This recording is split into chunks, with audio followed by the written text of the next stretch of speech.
পর্বতটির নাম কি? মন্দার পর্বত। আর এই পর্বতটি কোথায় ছিল?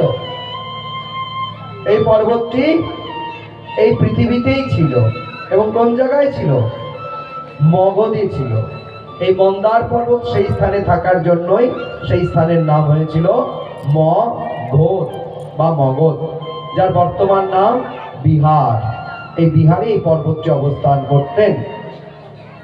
বলে সেই পর্বতটিকে নিয়ে আসো।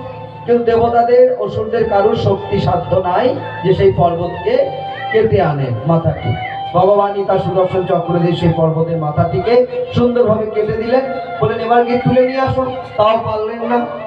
ভগবানের একনিষ্ঠ সর্বশক্তি সম্পন্ন ইনিও কাশ্যপ মুনির পুত্র, বিনতার গর্ভজাত গরুড়।